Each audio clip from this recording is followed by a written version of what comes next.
पाठ एक ऋषि कुमार नाचिकेता। आश्रम का वातावरण हवा की सुगंध से भरा हुआ था। दूर दूर के ऋषि महात्माओं को यज्ञ में बुलाया गया था। चारों ओर वेद मंत्रोच्चारण की ध्वनि गूंज रही थी। यह विश्वजीत यज्ञ था जो महर्षि वज्रश्रावा के द्वारा कराया जा रहा था। तो यहाँ पर आप देख पा रहे हैं क्या हो रहा है, यहाँ पर यज्ञ हो रहा है। क्या हो रहा है? यज्ञ हो रहा है। ठीक है, कहाँ पर हो रहा है? आश्रम में हो रहा है, और वहाँ की हवा में सुगंध भरी हुई है। ठीक है, क्योंकि यज्ञ होता है तो धुआं फैलता है। जो धुआं होता है उसके अंदर सुगंध होती है। ठीक है, क्योंकि उसके अंदर बहुत सारी चीज़ें डाली जाती हैं, जैसे घी हो गया। ठीक है, इसी प्रकार से फूल हो गया, बहुत सारी चीज़ें उसके अंदर डाली जाती हैं, इसलिए वहाँ पर सुगंधित हवा हवा का माहौल, मतलब जो हवा थी वो सुगंधित हो चुकी है। ठीक है, आगे देखिए, दूर दूर के ऋषि महात्माओं को यज्ञ में बुलाया गया था। तो वहाँ पर जो यज्ञ था उसके अंदर बहुत दूर दूर से ऋषि मुनियों को बुलाया गया था। ठीक है, चारों ओर वेद मंत्रोच्चारण की ध्वनि गूंज रही थी। चारों तरफ क्या हो रहा था? जो वेद को पढ़ रहे थे। ठीक है, वेद मतलब होता है, आपको पता है, जो हमारे पुराने ज़माने के, जिसके अंदर सभी जैसे राम हो गए, ठीक है, या महाभारत हो गया, उन सब के बारे में जो वर्णन रहता है, तो उन सब की जो बुक होती है उसी को क्या बोलते हैं? वेद बोलते हैं। इसी प्रकार से बहुत सारे वेद होते हैं, ठीक है, आपको पता है। तो यहाँ पर जो वेद होता है उनको क्या किया जा रहा है, वहाँ पर पढ़ा जा रहा है। पढ़ने की वजह से जो उसकी ध्वनि है चारों तरफ गूंज रही है, क्योंकि आपको पता है जब कोई भी जोर से बोलता है तो उसकी ध्वनि चारों तरफ गूंजती है। ठीक है, तो यहाँ पर बहुत सारे लोग एक साथ बोल रहे हैं, इसीलिए ज़्यादा दूर तक ध्वनि गूंज रही है। ठीक है, यह विश्वजीत यज्ञ था। ये कैसा यज्ञ था? ये विश्वजीत मतलब पूरे संसार को जीतने के लिए यज्ञ किया जा रहा था, जो महर्षि वज्रश्रावा के द्वारा कराया जा रहा था। वज्रश्रावा जो कौन थे? ऋषि कुमार नाचिकेता के पिताजी थे। कई दिनों तक यज्ञ चलता रहा। ये जो यज्ञ था ये कई दिनों तक चलता रहा। यज्ञ की समाप्ति पर महर्षि ने अपनी सारी संपत्ति और गायों को यज्ञ कराने वालों को दक्षिणा में दे दिया। अब देखिए, यहाँ पर जो यज्ञ करवा रहे थे जितने भी लोग, ठीक है, जितने भी ऋषि मुनि यज्ञ करवा रहे थे, उन सबको क्या किया? जो ये वज्रश्रावा थे, यानी इनके पिताजी जो थे, उन्होंने अपनी गायों को और अपनी सारी संपत्ति को दान में दे दिया। ठीक है, दान देकर महर्षि बहुत संतुष्ट हुए। जब उन्होंने दान दे दिया तो उनको बहुत संतुष्टि मिली, कि उनको लगा कि मैंने बहुत अच्छा काम किया है। ठीक है, अब देखो, नाचिकेता महर्षि वज्रश्रावा के पुत्र थे। अब यहाँ पर बताया जा रहा है कि ये जो नाचिकेता थे, ये किसके पुत्र थे? वज्रश्रावा के पुत्र थे, मतलब जिन्होंने यज्ञ कराया था उनके पुत्र थे। ठीक है, बालक नाचिकेता को गायों को दान में दिया जाना अच्छा नहीं लगा। अब इनको ये बात अच्छी नहीं लगी कि गाय को इन्होंने इनके पिता ने दान में दे दिया। ठीक है, क्योंकि वे गायें बूढ़ी और दुर्बल थी। अब वो जो गाय थी वो बूढ़ी हो चुकी थी और बहुत कमज़ोर हो चुकी थी। उन्होंने सोचा पिताजी ज़रूर भूल कर रहे हैं, और इनको लगा कि पिताजी गलत कर रहे हैं। ठीक है, पुत्र होने के नाते उन्हें इस भूल के बारे में बताना चाहिए, और इन्होंने सोचा मैं उनका पुत्र हूँ, इसलिए मुझे ये बात उनको बतानी चाहिए। आइए अब आगे देखते हैं। नाचिकेता पिता के पास गए और बोले, अब ये अपने पिताजी के पास बजाते हैं और बोलते हैं, पिताजी, आपने जिन वृद्ध और दुर्बल गायों को दान में दिया है उनकी अवस्था ऐसी नहीं थी कि ये दूसरों को दी जाएं। और ये कहते हैं कि पिताजी, जो आपने बूढ़ी और कमज़ोर गायों को, ठीक है, दान में दे दिया है, वो दान में देने लायक नहीं थी। ठीक है, क्योंकि वो बहुत बूढ़ी और दुर्बल हो चुकी थी। अब देखो आगे, महर्षि बोल रहे हैं, मैंने प्रतिज्ञा की थी कि मैं अपनी सारी संपत्ति दान कर दूंगा। अब यहाँ पर देखो, महर्षि कौन थे? महर्षि उनके पिताजी बोल रहे हैं। ठीक है, कि उन्होंने कहा कि मैंने पहले ही सोच लिया था या प्रतिज्ञा कर ली थी कि मैं अपनी सारी संपत्ति और अपनी गायों को दान में दे दूंगा। ठीक है, और देखो यहाँ पर कह रहे हैं सारी संपत्ति दान में दे दूंगा, तो यहाँ पर देखो, गायें भी तो मेरी संपत्ति है, मतलब गाय भी उनकी संपत्ति में आ रही है, इसलिए उन्होंने गाय को भी दे दिया। ठीक है, आगे देखिए, यदि मैं दान ना करता तो मेरा यज्ञ अधूरा रह जाता। अब इनके पिताजी कह रहे हैं, अगर मैं गाय को दान ना करता तो मेरा जो यज्ञ मैंने कराया था वो अधूरा रह जाता, इसलिए मेरे को गाय को दान करना पड़ा। अब आगे देखो क्या होता है। नाचिकेता ने कहा, मेरे विचार से दान में वही वस्तु देनी चाहिए जो उपयोगी हो तथा दूसरों के काम आ सके। अब नाचिकेता अपने पिता को कहते हैं कि पिताजी, पिताजी, मेरे ख्याल से दान में वही चीज़ें देनी चाहिए जो कि उपयोगी हो, ठीक है, और दूसरों के काम आ सकें। ऐसी चीज़ें नहीं देनी चाहिए, ठीक है, जो कि दूसरों के काम में ना आए, क्योंकि वो जो गाय है वो बूढ़ी हो चुकी हैं, ठीक, दुर्बल हैं, इसलिए वो किसी के काम में नहीं आएंगी, ना तो वो दूध देंगी, ना तो लोग उनको रखेंगे। ठीक है, अब देखो आगे, फिर मैं तो आपका पुत्र हूँ, बताइए आप मुझे किसे देंगे। अब ये आगे कहते हैं कि मैं आपका पुत्र हूँ, आप मुझे किसे देंगे, अब बता दीजिए ये भी। ठीक है, अब देखो आगे, महर्षि ने नाचिकेता की बात का कोई उत्तर नहीं दिया। अब जो उनके पिताजी होते हैं वो उनके बात का कोई भी उत्तर नहीं देते हैं। नाचिकेता ने बार बार वही प्रश्न दोहराया। अब नाचिकेता जो होता है वो बार बार यही प्रश्न पूछता है कि पिताजी, आप मुझे किसे दान में दे रहे हैं, मतलब मैं किसके पास जाऊं, आप मुझे भी दान में दे दीजिए, ऐसा कह रहे हैं। ठीक है, आगे देखो, महर्षि को क्रोध आ गया। अब जो इनके पिताजी थे उनको क्रोध आ गया, वो झल्लाकर बोले, वो चिल्लाकर बोले, जा मैं तुझे यमराज को देता हूँ, और ऐसा कह देते हैं, मैं तुझे यमराज को दे रहा हूँ। नाचिकेता आज्ञाकारी बालक था, और ये नाचिकेता जो थे ये आज्ञाकारी बालक थे, मतलब जो कहते थे वो मानते थे ये। ठीक है, जो इनके पिताजी कहते थे या कोई भी कहता था वो बात को मान लेते थे। तो उन्होंने निश्चित किया कि मुझे यमराज के पास जाकर अपने पिता के वचन को सत्य करना है, और इन्होंने सोच लिया कि अब मुझे यमराज के पास जाना होगा, अपने पिता, मेरे पिताजी ने जो कहा है उसको सही साबित करना होगा। यदि मैं ऐसा नहीं करूंगा तो भविष्य में मेरे पिताजी का सम्मान नहीं होगा। अगर मैं यमराज के पास नहीं जाऊंगा, ठीक, ये सोच रहे हैं, अगर मैं यमराज के पास नहीं जाऊंगा तो भविष्य में मेरे पिताजी का कोई भी सम्मान नहीं करेगा। नाचिकेता ने अपने पिता से कहा, नाचिकेता अपने पिताजी से कहते हैं, मैं यमराज के पास जा रहा हूँ। क्या कहते हैं, मैं यमराज के पास जा रहा हूँ। ठीक है, अनुमति दीजिए, और अनुमति मांगने लगते हैं। महर्षि असमंजस में पड़ गए। अब जो महर्षि थे, महर्षि मतलब इनके पिताजी जो थे वो सोच में पड़ गए। ठीक है, काफी सोच विचार के बाद उन्होंने हृदय को कठोर करके उसे यमराज के पास जाने की अनुमति दे दी। अब देखो, बहुत सोचने विचारने के बाद इनके पिता ने उसको यमराज के पास जाने की अनुमति दे दी कि जाओ तुम यमराज के पास। अब देखो, नाचिकेता यमलोक पहुंच गए, परंतु यमराज वहां नहीं थे। अब जो नाचिकेता थे, ये लड़का जो था, ये कहाँ पहुंच गया, यमलोक पहुंच गया। ठीक है, जहां पर यमराज रहते हैं, लेकिन वहां पर यमराज नहीं थे। यमराज के दूतों ने देखा कि नाचिकेता का जीवन काल अभी पूरा नहीं हुआ है। अब जो यमराज के दूत होते हैं, ठीक, जो कि लोगों को, जो लोग मर जाते हैं उनकी आत्मा को लाते हैं, उन्होंने देखा कि ये जो नाचिकेता है, ये जो बालक गया है, ये अभी इसको मरना नहीं है, मतलब ये अभी और बहुत दिन तक जिएगा, उसी को कहते हैं जीवन काल, अभी इसको जीना है आगे, इसलिए उन्होंने उस पर ध्यान नहीं दिया। ठीक है, लेकिन नाचिकेता 3 दिनों तक यमलोक के द्वार पर बैठे रहे। अब जो नाचिकेता हैं ये माने नहीं, वो 3 दिन तक वो यमलोक में ही बैठे रहे। ठीक है, वहां पर जो द्वार होता है, गेट होता है, क्योंकि अंदर जाने नहीं दे रहे थे, तो ये वहीं पर बैठे रहे। आगे देखिए, यहाँ पर आगे आपको कहा जा रहा, दिया गया है, चौथे दिन जब यमराज ने बालक नाचिकेता को देखा। अब जब चौथे दिन यमराज ने बालक नाचिकेता को देखा, ठीक है, किसको देखा, नाचिकेता को देखा, तो परिचय पूछा। तो क्या हुआ, उन्होंने उनसे परिचय पूछा।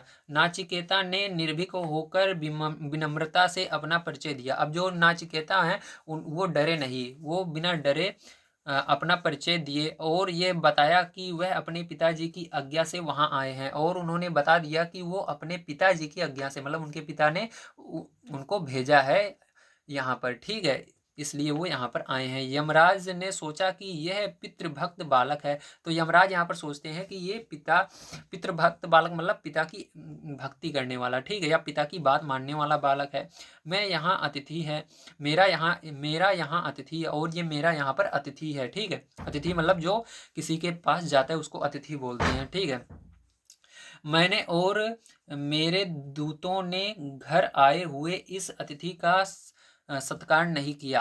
अब यहाँ पर यमराज सोचते हैं कि मैंने और मेरे दूतों ने, ठीक है, घर आए हुए अतिथि का सत्कार नहीं किया, मतलब उसका सम्मान नहीं किया है। उन्होंने नाचिकेता से कहा, हे ऋषि कुमार, तुम मेरे द्वार पर 3 दिनों तक भूखे प्यासे पड़े रहे, मुझसे 3 वर मांग लो। अब यहाँ पर यमराज बोलते हैं कि नाचिकेता, मतलब ये जो बालक था, इससे कहते हैं कि तुम मेरे द्वार पर, ठीक है, यमलोक के द्वार पर 3 दिन तक बिना कुछ खाए पिए पड़े रहे, इसलिए मैं तुमको कहता हूँ कि तुम 3 वर मांग सकते हो। ठीक है, तुम मुझसे 3 वरदान मांग लो, वर मतलब वरदान होता है। अब नाचिकेता ने यमराज को प्रणाम करके कहा, अब नाचिकेता जो है ये यमराज को प्रणाम करके कहते हैं, यदि आप मुझे वरदान देना चाहते हैं तो पहला वरदान ये दीजिए कि मेरे वापस जाने पर मेरे पिता मुझे पहचान ले और उनका क्रोध शांत हो जाए। अब नाचिकेता ने यमराज से कहा, आप मुझे 3 वरदान देना ही चाहते हैं, तो आप पहला वरदान ये दीजिए कि जब मैं वापस जाऊं तो मेरे जो पिताजी हैं वो मुझको पहचान ले, और वो मुझ पर गुस्सा ना हो, यानी उनका जो गुस्सा है वो शांत हो जाए। ठीक है, अब देखो यमराज ने कहा तथास्तु, मतलब ऐसा ही होगा। अब दूसरा वर मांगो। अब यहाँ पर कहते हैं दूसरा वरदान मांगो। नाचिकेता ने सोचा पृथ्वी पर बहुत से दुख हैं, दुख दूर करने का उपाय क्या हो सकता है, इसलिए नाचिकेता ने यमराज से दूसरा वरदान मांगा। अब यहाँ पर नाचिकेता ने पृथ्वी पर जो बहुत सारा दुख है उसको दुख दूर करने के लिए वरदान मांगते हैं। क्या कह रहे हैं, स्वर्ग मिले किस रीत से मुझको दो ये ज्ञान, मानव के सुख के लिए मांगू ये वरदान। तो यहाँ पर पूछ रहे हैं स्वर्ग मिले किस रीति से, स्वर्ग क्या करने पर मिलता है, मुझे दो यह ज्ञान, मुझे ये बता दो। ठीक, स्वर्ग क्या करें ताकि स्वर्ग मिले, क्या ऐसा काम करें जिससे स्वर्ग मिले, मुझे ये बता दो। मानव के सुख के लिए, मानव का कल्याण हो ताकि सुख मिले। ठीक है, मानव को सुख के लिए मांगू ये वरदान। ये वरदान क्यों मांग रहे हैं, मानव के सुख के लिए। ठीक है, ये इसलिए पूछ रहे हैं ताकि मनुष्य स्वर्ग प्राप्त कर सके। आगे देखिए, यमराज ने बड़े परिश्रम से वह विद्या नाचिकेता को सिखाई। अब क्या होता है, यहाँ पर जो यमराज होते हैं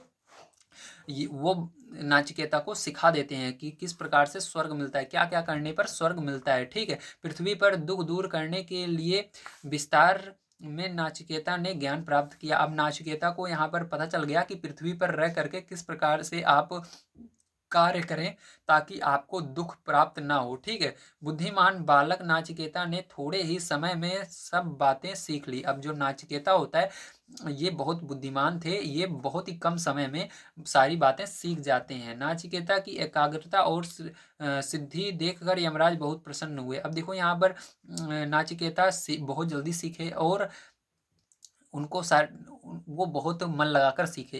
ठीक, बहुत जल्दी सीखे और बहुत मन लगाकर, एकाग्रता मतलब मन लगाकर। ठीक है, सीख लिए, इसलिए यमराज जो हुए वो बहुत प्रसन्न हो गए थे। उन्होंने नाचिकेता से तीसरा वरदान मांगने को कहा। अब यहाँ पर कहते हैं बताओ तुम्हारा तीसरा वरदान क्या है, तुम अपना तीसरा वरदान मांग लो। ठीक है, नाचिकेता ने कहा मृत्यु क्यों होती है। अब यहाँ पर नाचिकेता पूछ रहे हैं कि मृत्यु क्यों होती है। ठीक है, जो आदमी होते हैं या कोई भी जीव होता है वो मरता क्यों है, मृत्यु के बाद मनुष्य क्या क्या होता है। जब कोई भी जीव मर जाता है या इंसान मर जाता है तो उसके बाद उसका क्या होता है, वह कहाँ जाता है, वो कहाँ पर चला जाता है। ये प्रश्न सुनते ही यमराज चौंक पड़े। ये जैसे प्रश्न पूछा, ठीक है, नाचिकेता ने, तो यमराज चौंक पड़े। उन्होंने कहा संसार की जो चाहो वस्तु मांग लो, परंतु ये प्रश्न मत पूछो। अब इसके अंदर जैसे ही इतना पूछा तो यमराज ने बोला कि तुम चाहो संसार की कोई भी वस्तु मांग सकते हो, लेकिन ये प्रश्न मुझसे मत पूछो। किंतु नाचिकेता ने कहा, अब नाचिकेता कहते हैं आपने वरदान देने के लिए कहा, अतः आप मुझे इस रहस्य को अवश्य बताएं। अब यहाँ पर नाचिकेता मानते नहीं है, कहते हैं नहीं, मुझे तो इसी रहस्य के बारे में जानना है, आपने मुझसे कहा था कि आप कोई भी वरदान मांग सकते हो। तो यहाँ पर नाचिकेता की दृढ़ता और लगन को देखते हुए यमराज को झुकना पड़ा। अब यहाँ पर नाचिकेता मानने को तैयार नहीं थे। दूसरा मतलब नाचिकेता ये नहीं मानने को तैयार थे कि अब मुझे दूसरा वरदान मांगना है। उनको चाहिए तो बस ये एक चीज जानना था उनको कि आदमी मरता है तो मृत्यु के बाद क्या होता है। ठीक है, मृत्यु क्यों होती है, मृत्यु के बाद मनुष्य का क्या होता है और वो कहाँ जाता है, इस चीज को जानने के लिए वो बहुत व्याकुल थे। ठीक, और वो उस पर अड़े हुए थे। वो यमराज से बस एक ही चीज जानना चाहते थे कि मृत्यु क्यों होती है। ठीक है, तो यहाँ पर देखो आगे क्या होता है। उन्होंने नाचिकेता को बताया कि मृत्यु क्या है। अब उसके बाद यमराज को हारना पड़ा, ठीक है, नाचिकेता के आगे, और उन्होंने बता दिया कि मृत्यु क्या होती है, उसका असली रूप क्या है। यह विषय कठिन है। ठीक है, यहाँ पर बताया जा रहा है कि यह विषय बहुत कठिन है, आपको यहाँ पर मैं नहीं बता सकता हूँ, इसलिए यहाँ पर समझाया नहीं जा सकता और इसलिए यहाँ पर बताया नहीं जा सकता है आपको। लेकिन इतना यहाँ पर कहा जा सकता है, ठीक है, किंतु इतना कहा जा सकता है जिसने पाप नहीं किया, जिसने पाप नहीं किया है, दूसरों को पीड़ा नहीं पहुंचाई है, जो सच्चाई की राह पर चला उसे मृत्यु की पीड़ा नहीं होती है। ठीक है, वो इंसान जो कि पाप नहीं करते हैं, दूसरों को पीड़ा नहीं पहुंचाते हैं, जो सच्चाई की राह पर चलते हैं, उन्हें मृत्यु की पीड़ा नहीं होती है। ठीक, जब वो मरने लगते हैं तो उनको दर्द नहीं होता है, कोई कष्ट नहीं होता है। ठीक है, आगे देखिए, इस प्रकार नाचिकेता ने छोटी उम्र में ही अपनी पितृभक्ति, दृढ़ता और सच्चाई के बल पर ऐसे ज्ञान प्राप्त कर लिए जो आज तक बड़े बड़े पंडित, ज्ञानी और विद्वान भी ना जान सके। तो यहाँ पर कहा जा रहा है नाचिकेता बहुत छोटे थे, लेकिन अपने पिता की भक्ति और दृढ़ता और सच्चाई के बल पर उन्होंने इन सभी ज्ञान को हासिल कर लिया जो कि आज तक बड़े बड़े पंडित, ज्ञानी और विद्वान भी हासिल नहीं कर सके। ठीक है, तो ये हमारा कठोपनिषद के आधार पर लिया गया है। ठीक है, यहाँ से लिया गया कठोपनिषद में से। ठीक है, इसको तो आप सभी को समझ में आया होगा। अगर आपको ये यहाँ तक सारी चीज़ें समझ में आई हैं तो आप अब चैनल को सब्सक्राइब कर सकते हैं और वीडियो को लाइक कर सकते हैं। तो चलिए यहाँ पर जितने भी क्वेश्चन है इसको मैं आपको करवा देता हूँ। ठीक है, ध्यान से देखिए। अभ्यास का आइए प्रश्न करते हैं। तो दिया गया है निम्नलिखित प्रश्नों के उत्तर लिखिए। ठीक है, तो पहला नंबर क्वेश्चन है, नाचिकेता ने दान में कैसी वस्तु देने को बताया। तो इसका उत्तर क्या हो जाएगा, ध्यान से देखिए। तो इसका उत्तर हो जाएगा, नाचिकेता ने बताया दान में वही वस्तु देनी चाहिए जो उपयोगी हो तथा दूसरों के काम आ सके। ठीक है, तो ये हो जाएगा इसका आंसर। चलिए इसका दूसरा नंबर क्वेश्चन देखते हैं। दिया गया है, नाचिकेता ने दूसरा वरदान क्या मांगा। ठीक है, नाचिकेता ने दूसरा वरदान क्या मांगा, आपको यहाँ पर लिखना है। तो देखिए इसका उत्तर हो जाएगा, नाचिकेता ने दूसरे वरदान में पृथ्वी पर दुख के निवारण का उपाय पूछा। ठीक है, तो चलिए तीसरे नंबर क्वेश्चन पर चलते हैं। तो तीसरा नंबर क्वेश्चन आपको यहाँ पर दिया गया है, एक सेकंड। तीसरा क्वेश्चन दिया गया, नाचिकेता ने यमराज के पास जाने का निश्चय क्यों किया। ठीक है, तो ये क्वेश्चन है। तो इसका उत्तर क्या हो जाएगा, आइए देखते हैं। तो इसका उत्तर हो जाएगा, अपने पिता के वचन को सच करने के लिए नाचिकेता ने यमराज के पास जाने का निश्चय किया। ठीक है, तो ये हो जाएगा। आइए आगे देखते हैं। तो अगला क्वेश्चन देखिए, आपका दिया गया है यहाँ पर, सही विकल्प चुनकर लिखिए। तो आपको इसके अंदर सही विकल्प चुनकर लिखना है। ठीक है, ध्यान से आप इसके अंदर देखिए। तो यहाँ पर कहा जा रहा है, महर्षि वज्रश्रावा ने यज्ञ किया। तो महर्षि वज्रश्रावा ने यज्ञ किया, कौन सा यज्ञ किया था, अश्वमेध, विश्वजीत या महामृत्युंजय या राजसूय। तो यहाँ पर हो जाएगा बा सही, विश्वजीत। ठीक है, तो पांचवा क्वेश्चन है, महर्षि वज्रश्रावा ने यज्ञ करने वालों को गायें दान में दी, क्योंकि क्यों गायें दान में दी, वे गायें मांग रहे थे, गायें बूढ़ी हो गई थी, महर्षि ने प्रतिज्ञा की थी कि मैं अपनी सारी संपत्ति दान कर दूंगा। तो यही सही हो जाएगा, सा वाला। ठीक है, इसके बाद देखिए आपका यहाँ पर 6 में दिया गया, नाचिकेता यमराज के पास गए क्योंकि। अब नाचिकेता यमराज के पास क्यों गए, वह अपने पिता की आज्ञा का पालन करते थे। तो यही सही हो जाएगा। ठीक है, वह अपने पिता से नाराज थे, वह यमराज से विद्या ग्रहण करना चाहते थे। तो आ वाला पहला वाला सही हो जाएगा। तो 7 नंबर का क्वेश्चन दिया गया है, यमराज ने नाचिकेता से 3 वरदान मांगने को कहा, क्योंकि नाचिकेता यमलोक पहुंच गए थे। नाचिकेता 3 दिनों तक यमलोक के द्वार पर भूखे प्यासे बैठे रहे थे। यही सही हो जाएगा। ठीक है, तो आपको समझ में आ गया होगा इसके अंदर कौन सा सही होगा। तो एक बार इसको मैं लिख कर आपको दिखा देता हूँ, चौथे में, पांचवें में, छठवें में, सातवें में, और हाँ सातवें में कौन कौन सा सही होगा। ठीक है, तो देखिए यहाँ पर आपका 4 में हो जाएगा विश्वजीत, और 5 में हो जाएगा महर्षि ने आज्ञा की प्रतिज्ञा की थी कि मैं अपने सारी संपत्ति दान कर दूंगा। ठीक है, 6 में हो जाएगा, वह अपने पिता की आज्ञा का पालन करते थे। 7 में हो जाएगा, नाचिकेता 3 दिनों तक यमलोक के द्वार पर भूखे प्यासे बैठे रहे। तो ये हो जाएगा। ठीक है, तो आइए आगे देखते हैं। तो यहाँ पर आपको कहा जा रहा है योग्यता विस्तार। तो आपको यहाँ पर पहला दिया गया है, इस कहानी को अपने घर में सुनाइए। तो आपको क्या करना है, जो मैंने अभी आपको कहानी सुनाई है इसको अपने घर में सुनाना है। ठीक है, दूसरा क्या करना है, इस कहानी की कौन सी बात अच्छी लगी, इसको लिखना है आपको। ठीक है, तो यहाँ पर ये चैप्टर होता है समाप्त। कल की वीडियो में मैं आपको इसका सेकंड चैप्टर, ठीक है, पढ़ाऊंगा। अगर आपने अभी तक चैनल को सब्सक्राइब नहीं किया है तो अगला चैप्टर पढ़ने के लिए चैनल को सब्सक्राइब कर लीजिए। देखिए वहाँ पर सब्सक्राइब लिखा हुआ है। ठीक है, तो मिलते हैं अगली वीडियो में। वीडियो देखने के लिए धन्यवाद। आप सभी का दिन शुभ हो। Thank you very much.